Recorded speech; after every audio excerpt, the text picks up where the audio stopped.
Well, good afternoon, everyone, and thank you so much for joining us today. My name is Nicholas Phillips, and I'll be serving as your host and moderator. Today is all about the different campaign ads and their effects on us psychologically. Joining us in studio for the first time, but hopefully not the last, Jeff Niederdeppe, who is the newly minted Liberty Hyde Bailey Professor at Cal's. He's also a professor in the Department of Communication and a senior associate dean in the Brooks School.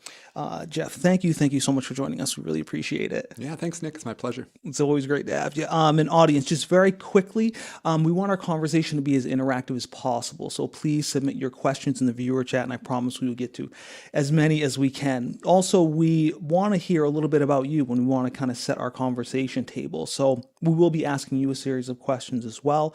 You can scan it with your QR code and submit your questions, and we will see those as they kind of pop up. So before we kind of start our conversation, we want to know what's kind of the first campaign ad that comes to mind for you when you just kind of, look through the Rolodex of campaign ads that maybe stood out to you from youth or maybe just kind of even in the current present day. I know I was talking to you before we got started, Jeff. One that stands out to me was the Willie Horton ad.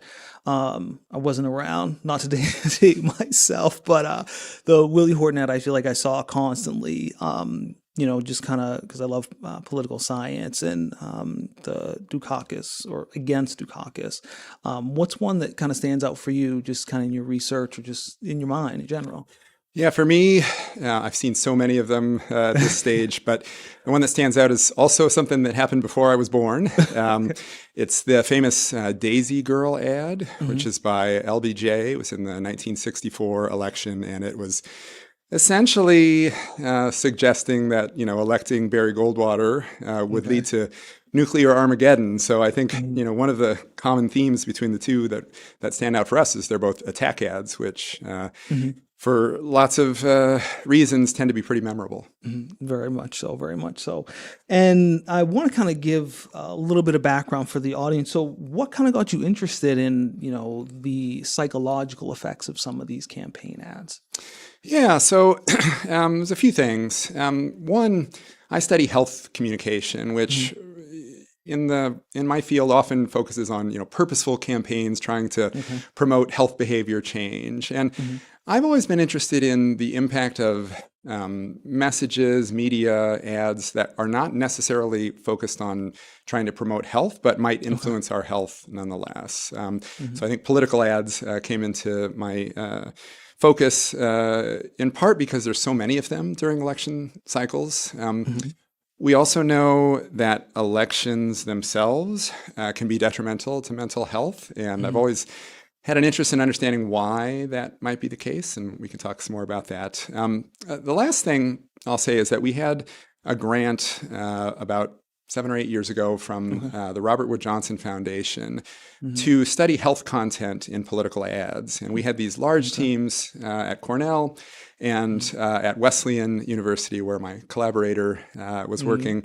We had groups of 20 students who were watching political ad after political ad after political ad. And many people kind of came up to us and said, wow, this is really kind of weighing on us, these ads with doom and gloom, they leave me feeling not great after analyzing them. And so that really kind of tuned me into the possibility that these kind of ads could have some detrimental health effects.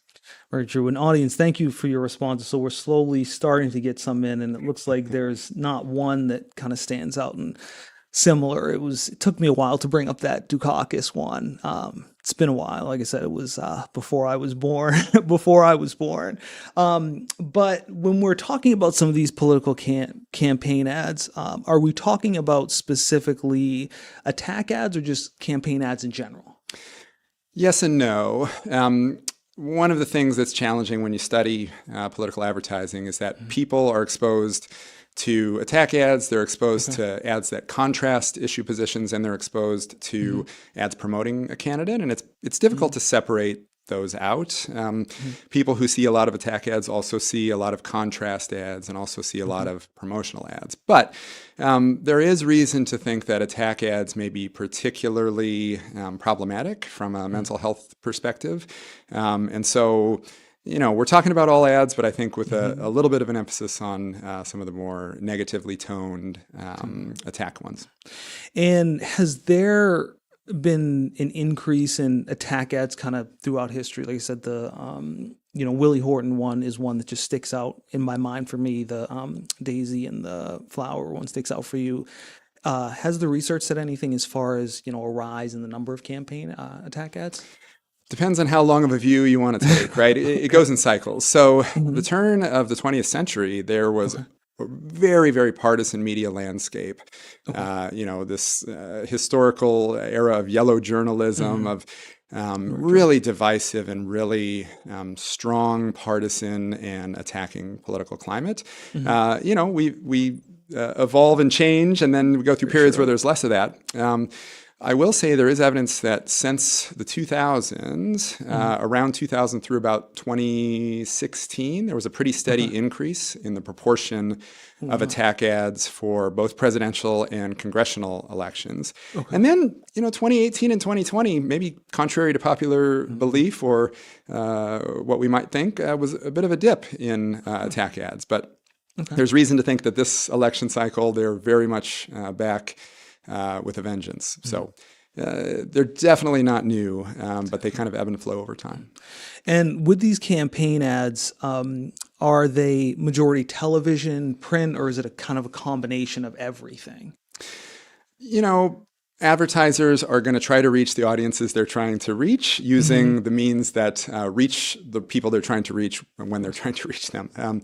It's a complicated way of saying that, but we have seen increases almost every election cycle in the amount of money spent on political ads, and the vast majority of that still goes to broadcast TV, although digital ads are growing very rapidly. But just to give you a sense, on the presidential election alone, as of about a week ago, we're talking about $500 million between the two presidential campaigns and their supporters spent on broadcast TV ads. So it's a ton of money spent on TV. Wow, that's amazing. And we are starting to get some responses in. I just want to go back to the slide real quick. So read my lips, no new taxes. I don't know that one specifically. I remember that. Absolutely. That was critiquing George Bush, the first George Bush, who had made a campaign promise, I believe, in a debate, and said, read my lips, no new taxes. And then in a re-election campaign, there had been tax increases during his term. And so I want to say it was Clinton who made use of that, again, in an attack ad, saying, my opponent is not telling the truth about what he's trying to do. That's so interesting. And audience, thank you for that question. And with that, I actually have just one more question, very, very quick. It is debate day. So I just want to know, are you planning on watching the debate? So again, we can see your responses come in live very quickly. But while we're kind of waiting for their responses, I want to know, when we're talking about psychological distress, what are some of the symptoms that we see as far as people, getting bombarded with a lot of these campaign ads that are attack ads? So we, in our work, focused on three possible outcomes. We were interested in whether exposure to cumulative, lots and lots of these political ads, in particular attack ads, over time could be associated with increased anxiety, depression, and insomnia. There was literature suggesting that those were possible kind of clinical outcomes. As a precursor to that, we know that negative ads can increase negative emotions. People feel afraid, sometimes report being stressed by those. But, fear and stress are not necessarily terrible things, right? Some things we're right to be scared of, and stress can be productive. But when fear and stress kind of translate into a level of anxiety or depression that's at a clinically relevant level, I think we have reason to become concerned. And so our work really centered on anxiety as the clearest signal where we're seeing potentially negative impact. Perfect. And it looks like we are actually seeing some people who are watching the debate tonight. I will certainly try to watch it, but I have kids, so I don't know if I'll be able to stay out till 9. Yeah, well, many of the people who are tuning into this because they're interested in politics and political ads maybe are the same folks who are watching the debate. Very true. I for sure will.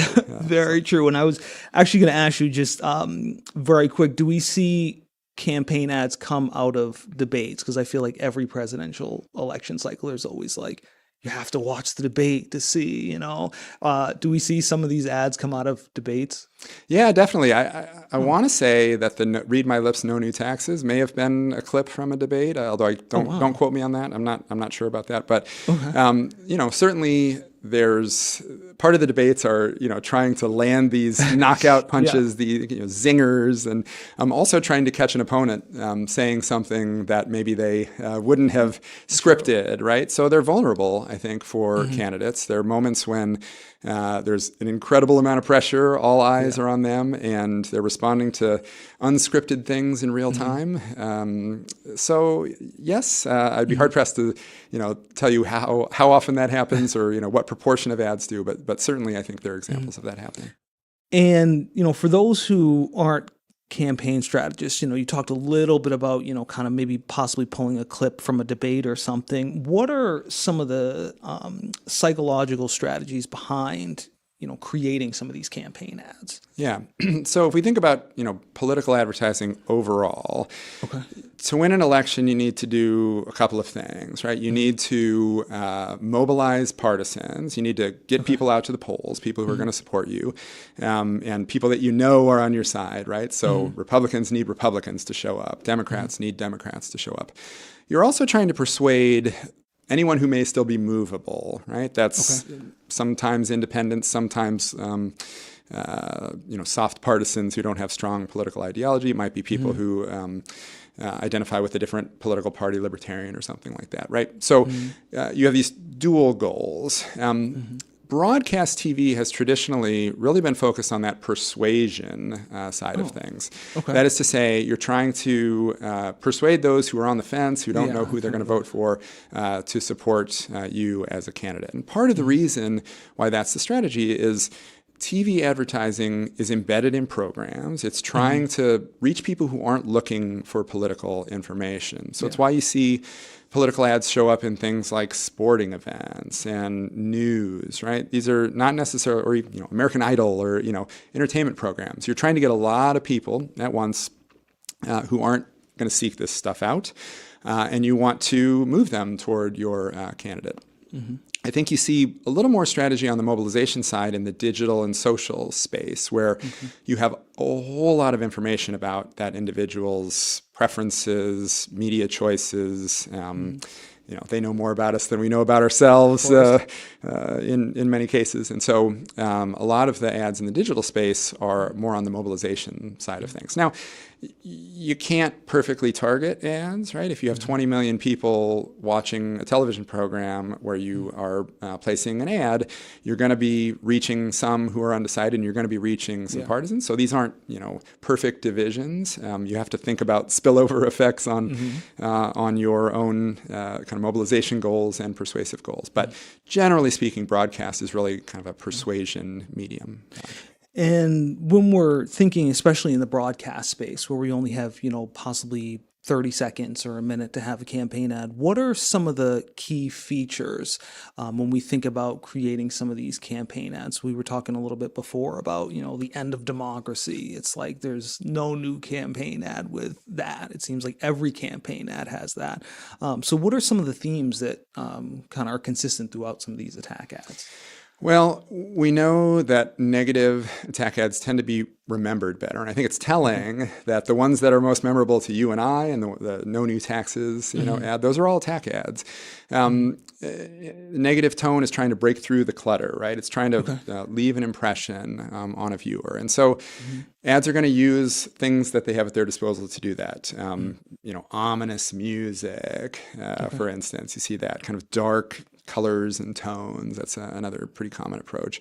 I think increasingly with the attack ads, and this is, again, if you take the long view, the Daisy Girl ad was threatening, nuclear Armageddon. I think you see a lot of attack ads now painting a picture that if you vote for this candidate, we're going to have open borders and endless crime, or we're going to have no democracy as we know it, right?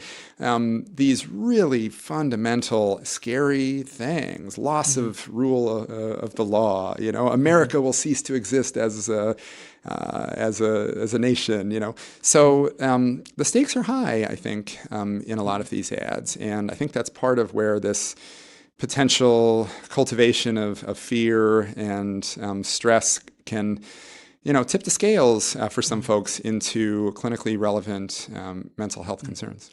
And I know you could, run through a ton of campaign ads, but is there one that maybe changed the game as far as political advertisement goes? I just kind of thought about that question now, like the Daisy ad, for example. Is there one that kind of really changed the campaign advertisement field?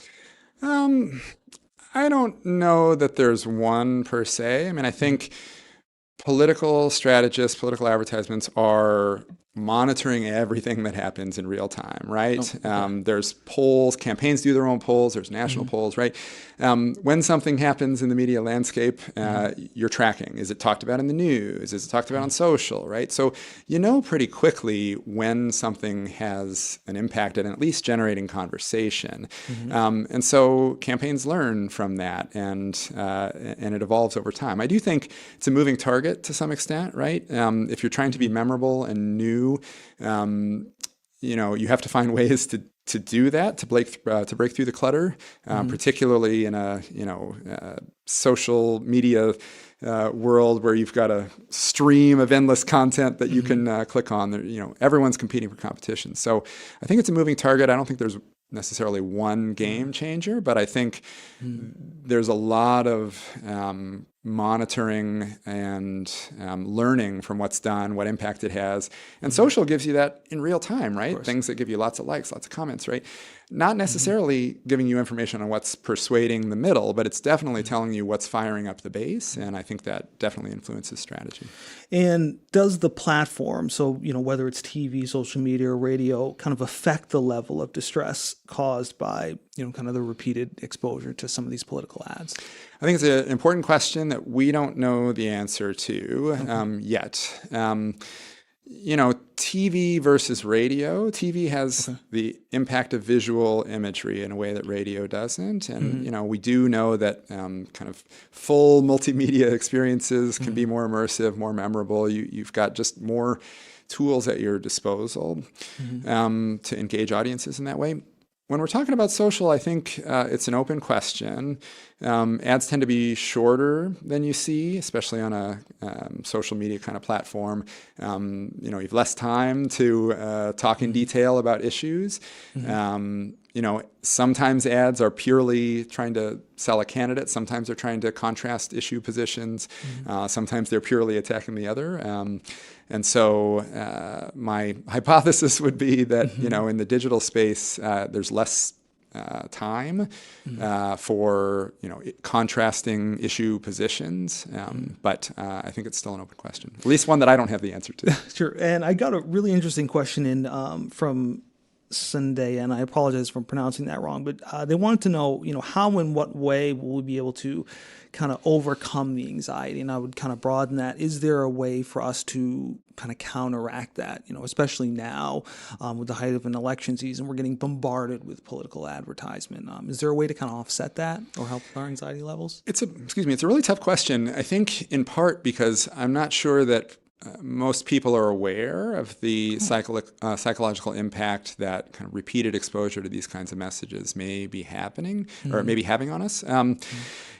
Most people wouldn't say, "Oh, I'm feeling really anxious." I think it's political ads per se. They might be able to attribute it to politics or the election or fear of an outcome of the election. And to be clear, there's lots of evidence that for partisans who lose an election, particularly a presidential election, that there is documented increase in psychological distress, sometimes in the form of increased sort of clinical diagnoses of things like anxiety. So, for instance, in 2016, there was a pretty well-documented pattern of folks who were supporting a Democratic candidate, Hillary Clinton, feeling high levels of anxiety and at clinically relevant levels. And on the flip side, in 2020, there was reports, scholarly studies showing that Trump supporters were feeling similar ways in response to the outcome of electing Joe Biden. So I do think there's like an undercurrent of recognition. I'm not sure that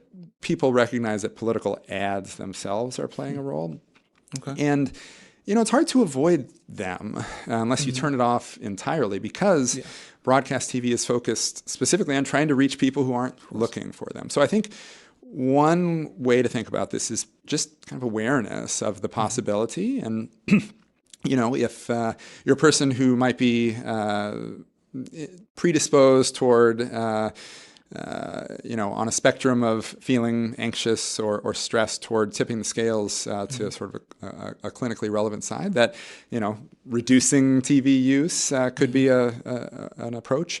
I do think on the practice side of things, knowing as mental health practitioners that this time of year in particular is a time when people are likely to be feeling this way, and being prepared to, both have resources available for those who need clinical care at that point, but also just kind of recognizing that this is one possible trigger, I think is important. And I guess the last thing I would say is we do know some markets get a lot more political ads than others, because when there's contested elections at the Senate, or for the presidential election, for instance, not all states are really in play for either candidate, right? And so, New York's not going to get as many presidential ads for Trump against Harris as is Wisconsin or Michigan. So I think we can also think about sort of geographic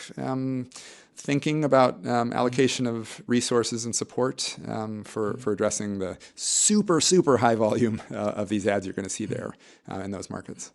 And follow-up question to that from Diana. Diana wants to know, do you think some of these negative ads eventually turn voters off? So they just see way too many attack ads and they're like, that's it, I don't want to vote, or I'm thinking about, voting for a third-party candidate or something. Yeah, absolutely. It's a really interesting question, and it's one that's not been studied as much as it needs to, but there is some work that's been conducted which suggests early in the campaign, that is before voters have decided that attack ads can be particularly persuasive in moving you toward choosing a candidate and kind of clarifying, okay, I want to vote for this person and not this other person.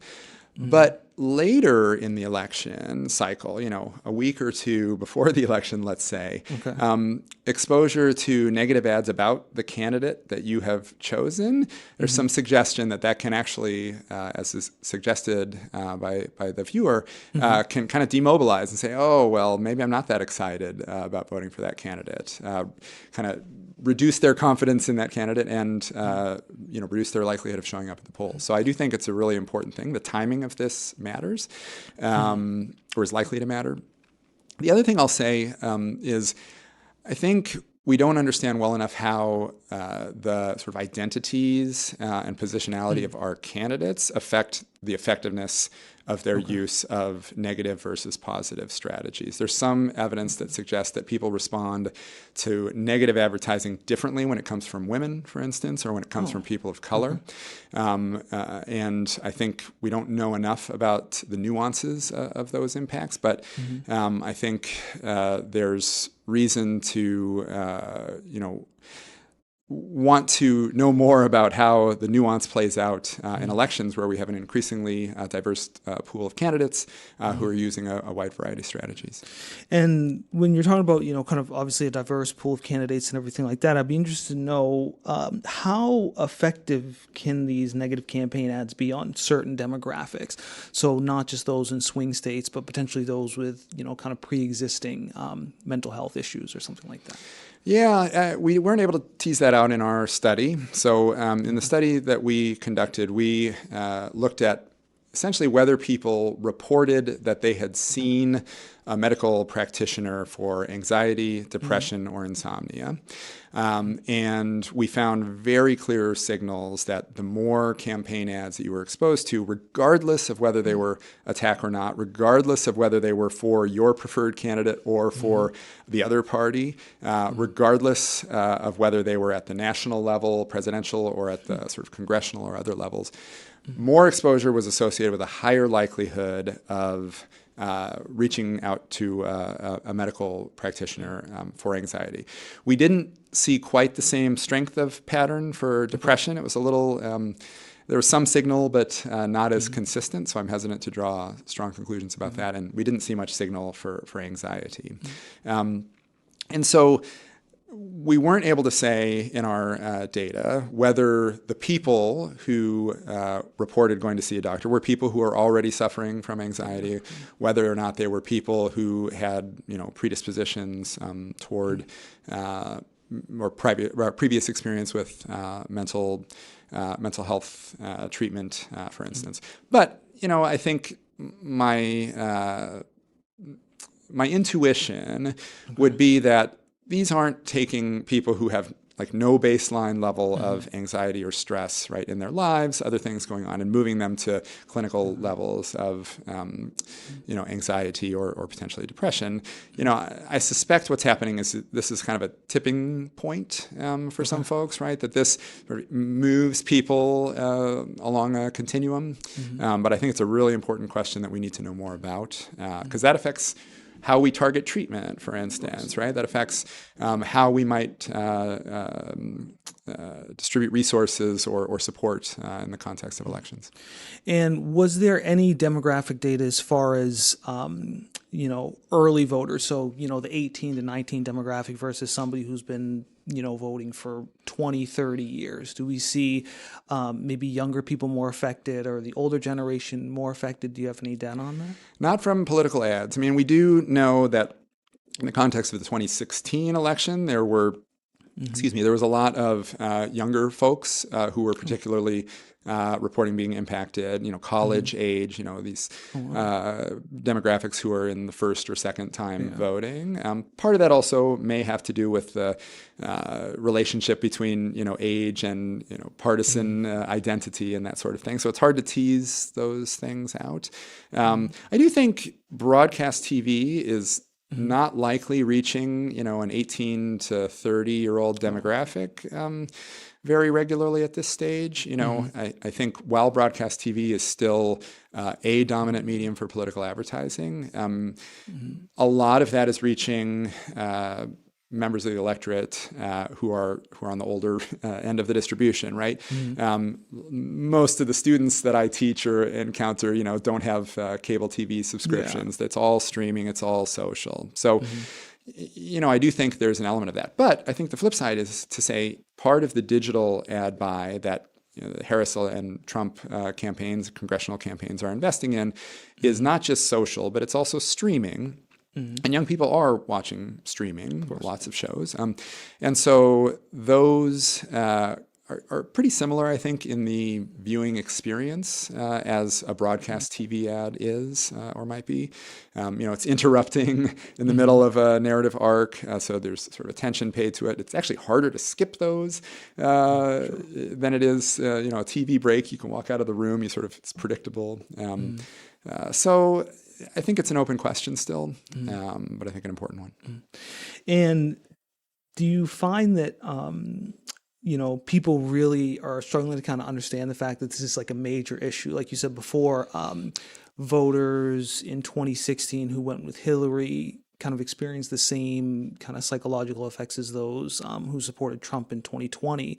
Do you find that people, really don't understand that this is really kind of a major issue? Yeah, it's a pretty new topic of scholarly study, I would say. I mean, there's been an increasing interest in the connection between health and politics and sort of political ideology. And part of that is hard to tease out from other things that are associated with political ideology, for instance. But we do know that, people searching for things like depression and anxiety. That goes up as we approach election day and then kind of tapers off after the fact. So that's evidence, I think, that the election itself, that's on both sides of the political aisle, that happens.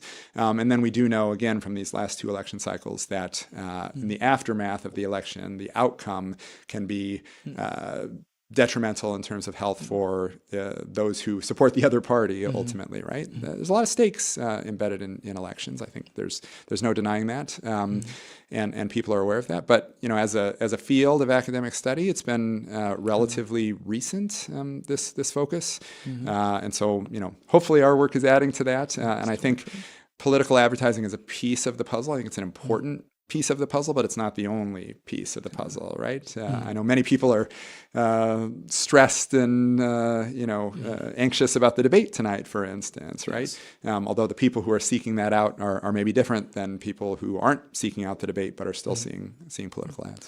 And I know we're going to talk a little bit about the kind of long-term effects later, but I just wanted to check in with Kelsey. And Kelsey submitted a question asking, how can we support the well-being of our associates who are inevitably affected by this? Is there a way where we can support them without stepping on kind of some of the political landmines?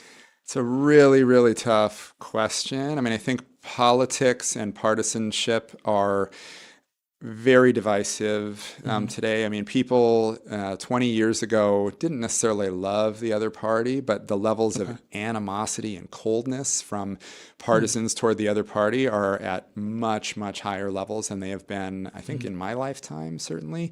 And I've been around a while, right? So it's really hard. I mean, people report anecdotally about having conversations on election night that, shatter families, right? People, I can't understand how you could vote for candidate X. I can't understand how you could not vote for candidate X, right? Which makes this a really, really tricky environment. I mean, I think to me, the biggest challenge is this kind of dehumanizing-ness of that. Like, how could a person do that? Kind of assumes that the other has bad intentions, bad motives, that they're morally corrupt. And you see it on both sides, right? And I think that just is so difficult to overcome if that's the starting point, that, how can you possibly provide support if you're approaching it from that point? So I think empathy and understanding, listening is important. I think awareness to the potential implications and division that election can cause is an important starting point. But I think this is a huge problem in our society writ large, right? I mean, mental health outcomes of this is part of it, but I think the broader social fabric related to partisan and political divides is really, really a defining challenge of our time, and I definitely don't have all the answers for that. Very true. Well, Kelsey, thank you for that question. I hope we answered that. One thing that just kind of popped into my mind when you were talking about your study, was there a certain number of political campaign ads where people had to watch where they said, okay, now this is like too much? So I'm thinking, 1 or 2, maybe they just kind of forget about it, or they go back into their show, go back into that arch. But is there a certain point where it's like, okay, this is too much now, I'm starting to feel stressed? Yeah, so I'm going to get in a little bit in the weeds here with this, but what we found is that every doubling of the number of ads that a person saw was associated with about a 4% increase in the odds of reporting seeing a doctor for anxiety in the last in the previous months, right? And so you can think of a doubling as going from 2 to 4. You can think of a doubling as going from 4 to 8, from 8 to 16, 16 to 32, right? It did appear to be this kind of exponential relationship, which is not to say that 2 ads is necessarily going to have an impact on you, but I think baselining that with the fact that the average person in our sample, we estimate, saw over 500 ads in the election cycle. You get a sense of what the kind of numbers are here. So no, I think, of course, you would not say that going from 2 to 4 is going to be meaningful, but going from 200 to 400, I think, is a pretty significant shift. 400 to 800 is another significant shift. So I do think it's not a linear relationship in that every ad has some detrimental impact, but it's, I think, as you get bigger and bigger doses, we continue to see this kind of dose-response relationship that is meaningful when you have that many exposures over a period of time.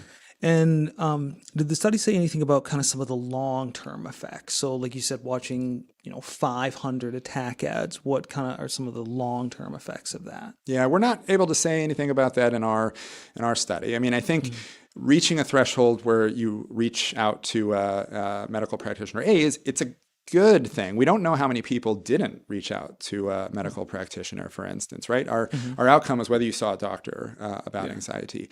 And we know that many, many cases of mental illness are untreated, right? So we have no knowledge in our data how many people were not seen, but were reaching clinically significant levels of anxiety or depression or anything else. So I think that's an important follow-up question. We do see some tapering off after elections in things like Google searches for, anxiety or depression, for instance. We do see it kind of peak right a little bit after Election Day. And I think the longer-term consequences are largely connected to people who are wanted one candidate to win and the other didn't, right? Because mental health illnesses don't occur overnight, and they also aren't solved overnight, right? So treatment is a long-term process. The other thing I'll say, though, is the vast, vast, vast majority of political ads show up between August and the beginning of November. That is to say, there's some ads in the primary season for sure, and then there's a break. And this year for presidential election, we didn't see much primary action at all because both one was an incumbent candidate and the other was sort of a default candidate, not an incumbent, but had been president before. There was no challengers, meaningful challengers.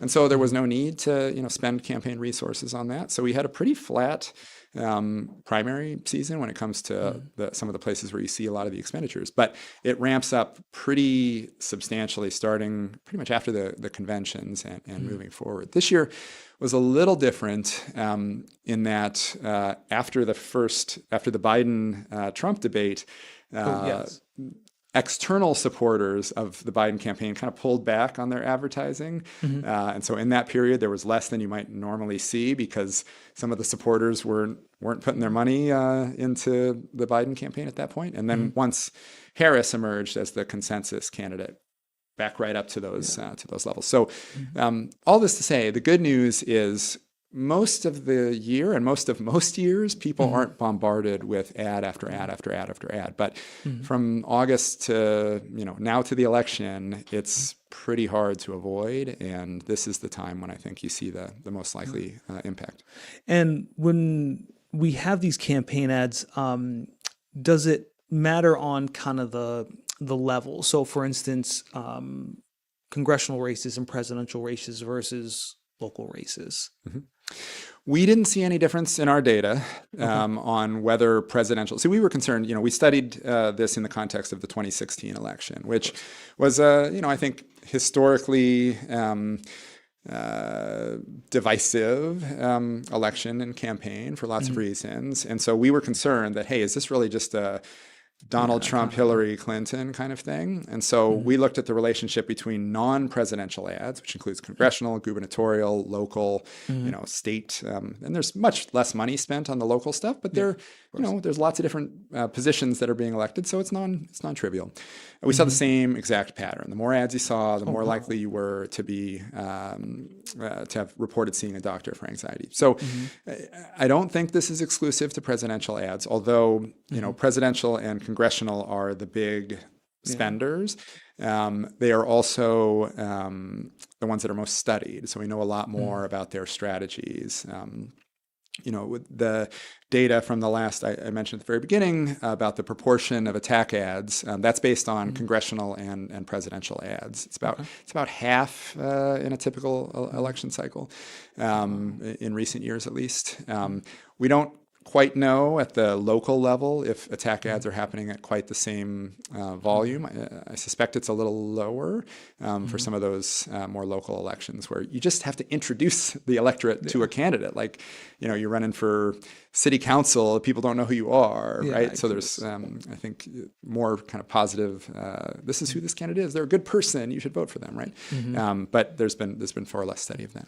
And do you see this trend kind of petering off? So you mentioned there was this big spike in 2016, 2020, it kind of leveled off and almost went down. And then I think it's probably somewhat even now. Do you see there being more attack ads, less attack ads kind of moving into the future?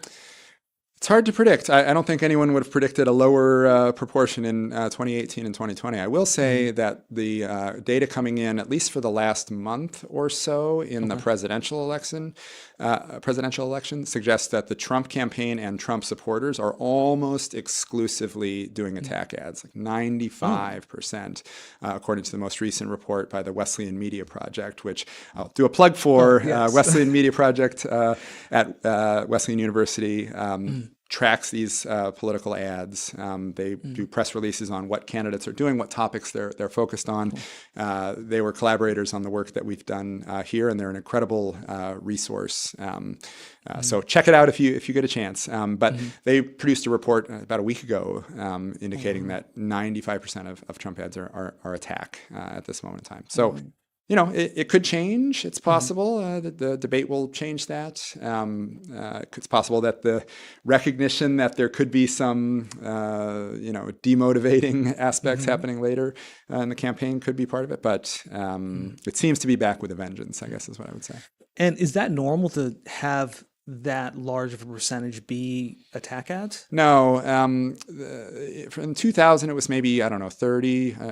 I'm trying to remember the details, but 25, 30% for both kind of presidential and congressional. It steadily rose, got above 50% by maybe 2010 election, continued to rise, particularly for congressional. And it hovered around 50%, a little above for a bit. And then in 2018 and 2020, it dropped for the presidential race down a bit lower. So 95% is definitely higher. And, it may even out over the election cycle. We're taking like a couple weeks and comparing it to the, entire spectrum of advertising in those other elections. There's still 2 months to go, so things could change. But as of right now, it definitely looks like attack ads are playing a major prominent role.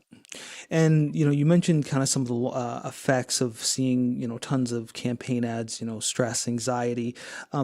What strategies or maybe coping mechanisms can people use to kind of manage that psychological distress, especially now? Yeah, I think, again, I go back to this self-awareness recognition that, for years and years and years, I think there was a body of research suggesting that what you see on TV can influence how you think about the world, how violent of a place you think the world is, whether you buy products, obviously, that sort of stuff. And there's been a lot of, oh no, TV's not having that impact on us. And yet, I think it's pretty clear that it does in many ways. And this is one way that I think is plausible and maybe not something that people are attuned to, right? So one would just be, awareness that, hey, this is something that if I'm feeling myself get anxious and bummed out by watching this, maybe trying to watch less could be valuable, right?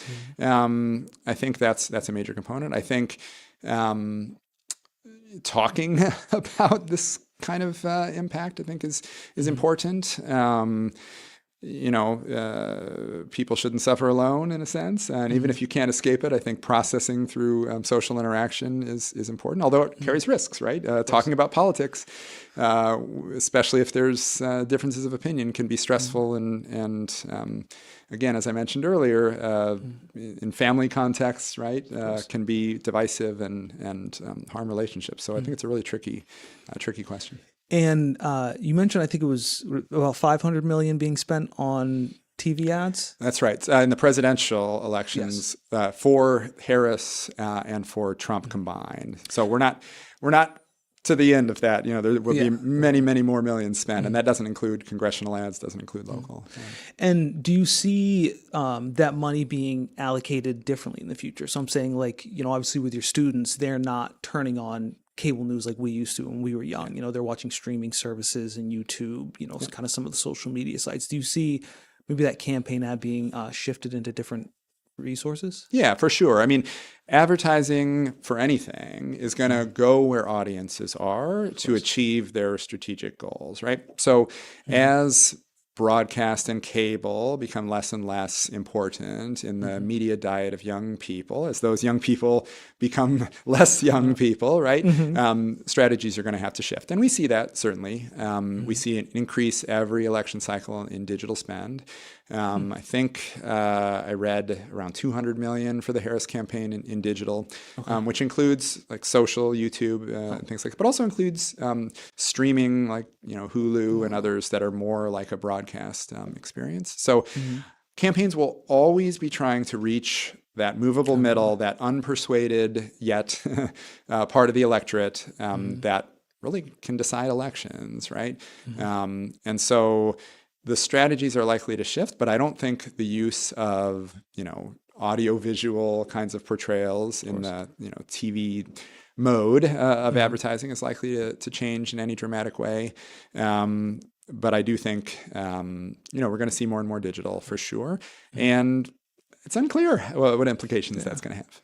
Yeah, I'm thinking, obviously with everything going on with social media now, adding, kind of some of those attack ads and the psychological effects that come with that, with the added stress of social media, I can only, imagine what the future holds for that.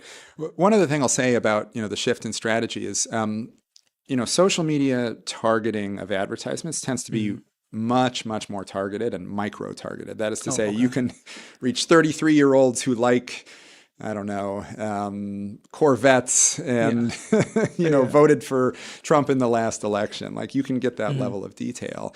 And it means that what seems to be happening in practice is campaigns are developing much more, a much larger set of ads that are tailored to individuals. So I want to say from the last election, there was maybe 10-fold variability in ads. So like for every 5,000 creative executions on broadcast, you'd see 50,000 different versions of ads in the digital space, which means, A, it's really hard to track. Trying to monitor this and say what's happening. You've got to analyze 5,000 versus 50,000. That's a more than non-trivial difference. Yeah. And I think because the tracking is harder to do, you run the risk of, I think, missing potential things that, portraying misinformation or making claims that, would be called out if they were in a broadcast sense, but, kind of go less noticed, but still reach people in the digital space. So I think that's going to be a fundamental challenge. It's related to this larger challenge that we face with misinformation in social and digital media. Just the sheer diversity of different messages given to different people, I think poses a real challenge. And, with kind of the misinformation, everything like that, EK actually just submitted a really interesting question. They wanted to go, the nice thing about ads, especially attack ads, is that watchers can fact check some of the slants raised because of, pause technology, all that good stuff. They wanted to know, have studies been done on the mental health effects of the rapidity of fact-checking needed for, say, radio or social media ads? So when ads are fact-checked. Yeah, not that I'm aware of. I mean, I think fact-checking is tremendously important when it comes to political messaging. And there's lots of groups who have been doing this for debates, for political ads. It comes back to that fundamental challenge I mentioned just a second ago, though. Like, how do you fact check 50,000 different ads in a digital media space? It's hard to do. It's really hard to do.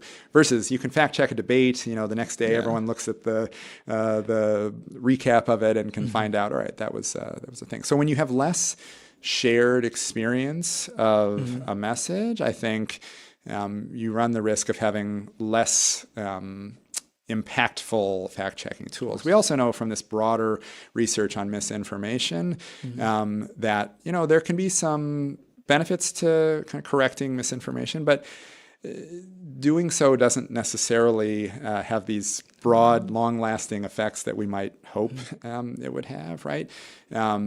There's some evidence that if you're exposed to misinformation, even if you correct it, you might say, okay, I agree that was an incorrect statement, but that kind of visceral, emotional impact of the original message sticks with you. You can't undo that by correcting the misinformation, and so these traces of that sort of persist, even if that fact checking has happened. So I think it remains kind of fundamental challenge of our time, and I think lots of others have observed that too. I'm not the only one saying that, but.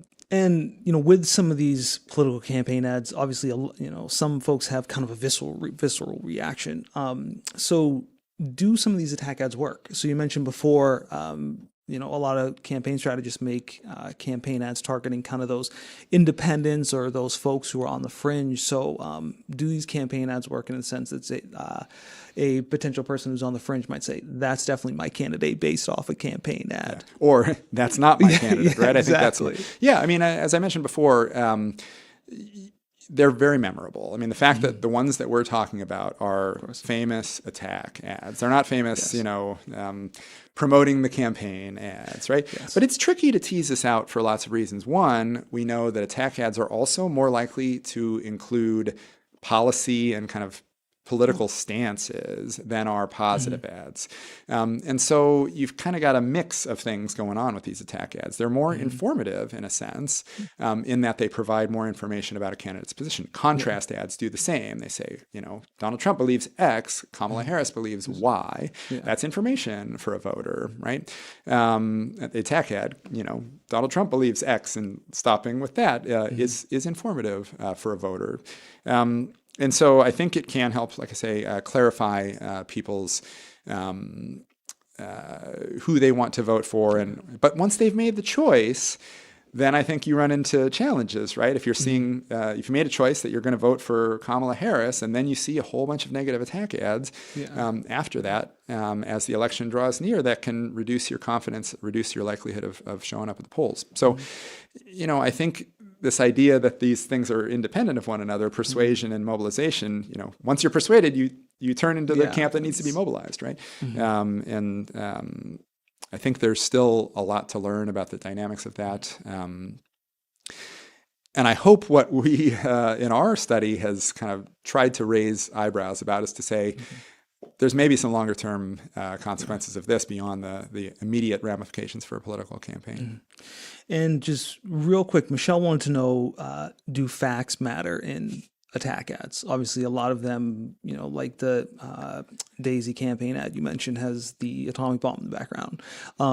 So do facts matter in attack ads, especially when they have these visceral reactions? Yeah, it's a great question. And I think is tough to answer because of the point I made just a second ago that attack ads are also more likely to contain information about issue positions, right?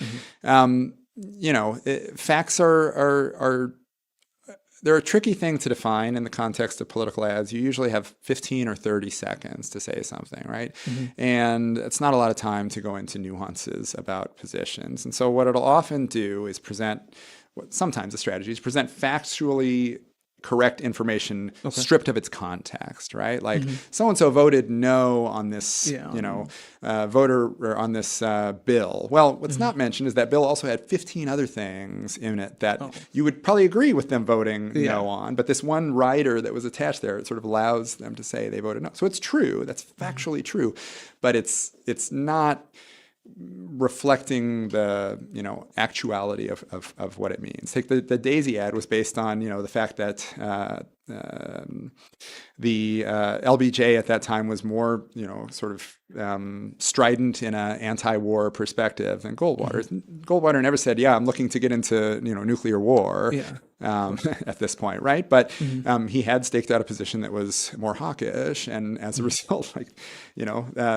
there's the connection, the informal connection of voting for that candidate to nuclear Armageddon. So the other thing I'll say is, images allow you to say things without saying them. So, visual metaphors, again, the daisy ad is a nice example of this. If you're showing a girl there plucking from a daisy and then a nuclear bomb goes off behind her, they don't have to say, Goldwater supports nuclear war, right? But it's implied by the connection of the visual images to the narrative of the ad.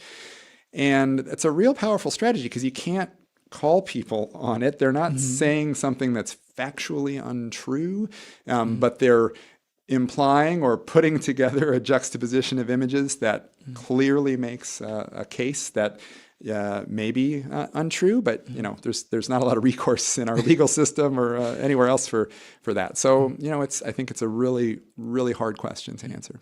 And do you think there are potentially new themes that'll kind of come up in the future? So, for instance, the ad that I mentioned, the one with Willie Horton, it was Dukakis being soft on crime, which crime is always going to be in political ad campaigns. But do you see any potential topics coming up in the future that also, kind of generate some of these visceral reactions? It seems like, immigration or obviously crime as well generate these kind of really, really strong reactions.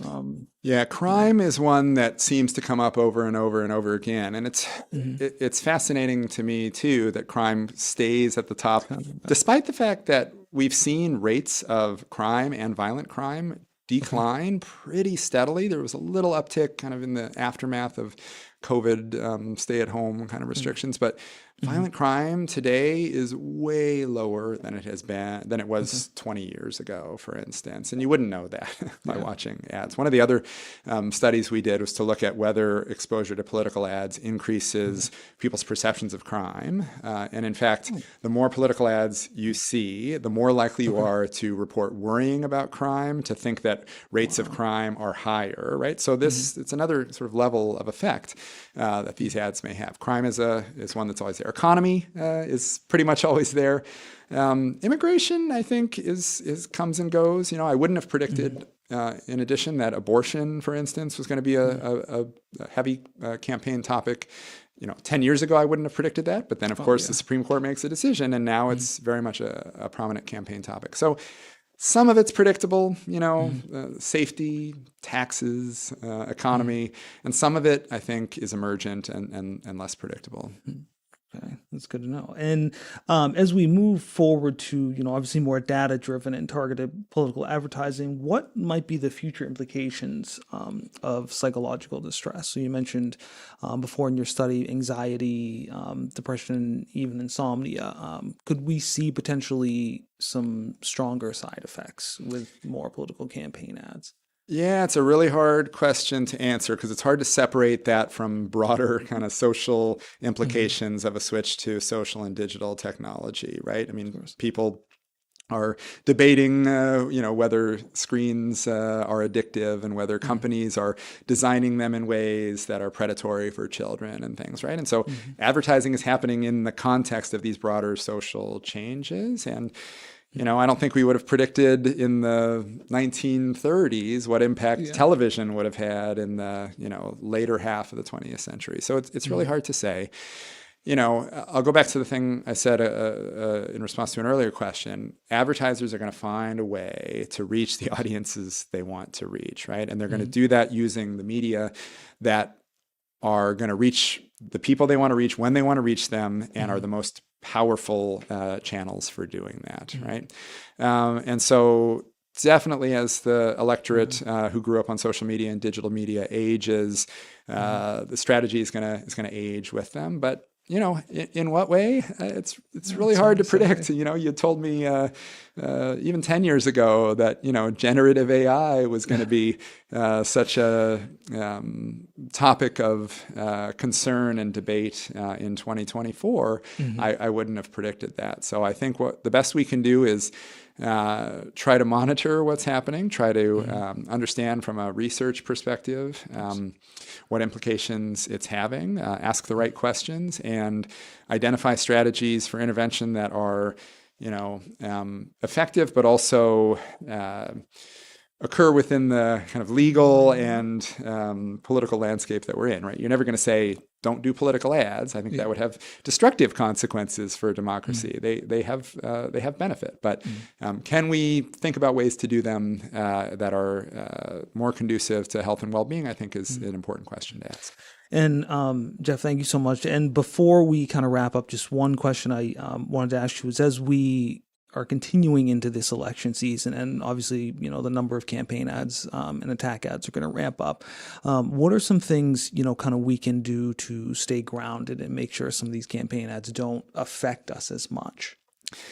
Well, I think taking care of your own health and well-being, stress. I personally, find exercise to be the best medicine for all that ails me, I guess, both physically, but more than anything, mentally. I think sociality, connecting with others, and finding joy and in life, even in very challenging and stressful times, is important. I'm not a clinical psychologist, of course, but I think these are strategies that I personally have found helpful, and I think are generally good practice when it comes to mental health and well-being. Sleep is certainly one, right? You want to talk about a compounding effect, staying up late watching television or scrolling and then seeing political ads. Again, there's a potential compounding effect there. So I think the things that people can do to be healthy in general apply in this circumstance in particular. Awesome. Well, Jeff, thank you so much. I really appreciate it. Audience, thank you so much for staying with us. Before we go, we want to know kind of how we did. Leave your comments. Let us know how we did. We do read those, and we really appreciate it, and even some things we can improve on. But again, audience, thank you so much. Jeff, thank you so much, and we'll see you at the next keynote, and have a great afternoon. Thank you.